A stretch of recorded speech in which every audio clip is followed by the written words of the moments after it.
It's a boy Musheke here, and today we are diving into the recent African-Russian summit that just went down in Putin's hometown, St. Petersburg. Now, you know that I always keep it real and I bring you the untold stories that mainstream media might miss. But before we jump into it, make sure that you hit that subscribe button and the bell icon so that you won't miss on any of my Pan-African updates. Remember the video that I did 3 months back? If you haven't watched that video, you can go and watch it. I'll put it there in the box. It was about how Putin is making moves in Africa with the Wagner mercenaries. Well, that was just the beginning, fam. The African-Russian summit took place recently, and boy, this was a game changer. First thing first, the US and the UK media tried to spin the narrative focusing on insignificant details like the number of presidents attending and blaming Moscow for the Green Deal hiccup. Well, frankly, it's been underwhelming. As you say, just 17 African heads of state, according to Russia's own tally, showed up for the summit. That's less than half of the 43 leaders who participated in the very first one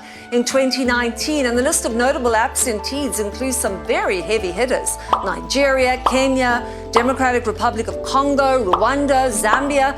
I think Putin has seriously miscalculated the mood of this continent. But let me tell you, the summit was a resounding success for both Africa and Russia, despite what they say. You won't believe this. A whopping 49 African countries sent officials to the summit, and they signed a 74-point joint declaration pledging cooperation and building a multipolar world order. That's a significant step toward a bright future, my friend. Putin surprised everyone by forgiving African countries debt that worth a staggering $23 billion. This is not the first time he's shown this kind of generosity. Back in 2019, during the last summit, he forgave African countries a whopping $20 billion in debt. Also, he urged the African nation to use the Russian currency for their business dealings, and this is going to strengthen economic ties between Africa and Russia. Let's talk about some standout moments during the summit.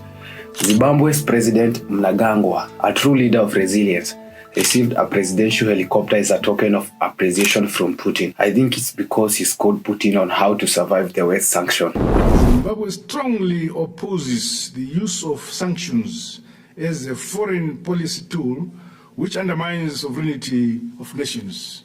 Zimbabwe has been under these sanctions from the West for the last 23 years. But as a result, we now think outside the box. Similarly, Zimbabwe submitted a request to you, Your Excellency, to join the BRICS New Development Bank. We equally count on the support of Your Excellency in this endeavor. As you know, I've got to give a shout out to my favorite president in Africa. I made a video about him a few months ago, and I talked about how I have a lot of hope in him. This is the youngest head of state in Africa, Ibrahim Traoré, the president of Burkina Faso. When he did his coup, I saw this guy as the next Thomas Sankara. You can see a lot of similarity, and I think under Ibrahim Traoré, Burkinabés are going to experience a good leadership. Les questions que mes générations se posent sont les suivantes. Si je peux me résumer, c'est de ne pas comprendre comment l'Afrique, avec tant de richesses sur notre sol, avec une nature généreuse, de l'eau, du soleil en abondance, l'Afrique est aujourd'hui le continent le plus pauvre. L'Afrique est un continent affamé. Et comment se fait-il que les chefs d'État traversent donc le monde à mendier? Voici des questions que nous nous posons et que nous n'avons pas de réponse jusque-là. Nous avons l'occasion de tisser de nouvelles relations. Et j'espère que ces relations puissent être les meilleures pour donner un meilleur avenir à nos peuples. Pour ce qui concerne le Burkina Faso, aujourd'hui nous sommes confrontés depuis plus de 8 ans à la forme de manifestation la plus barbare, la plus violente du néocolonialisme, de l'impérialisme. L'esclavage qu'on tend encore à nous imposer.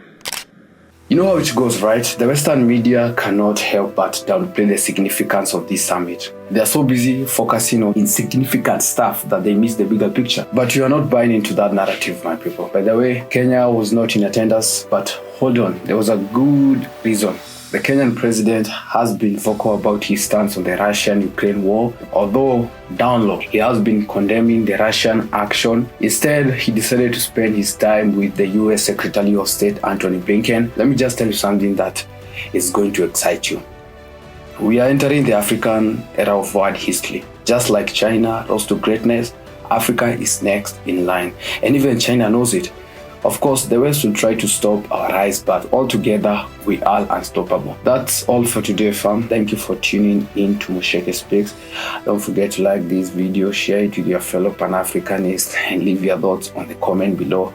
Until next time, stay blessed, stay informed, and remember, we are rising and nothing can hold us back.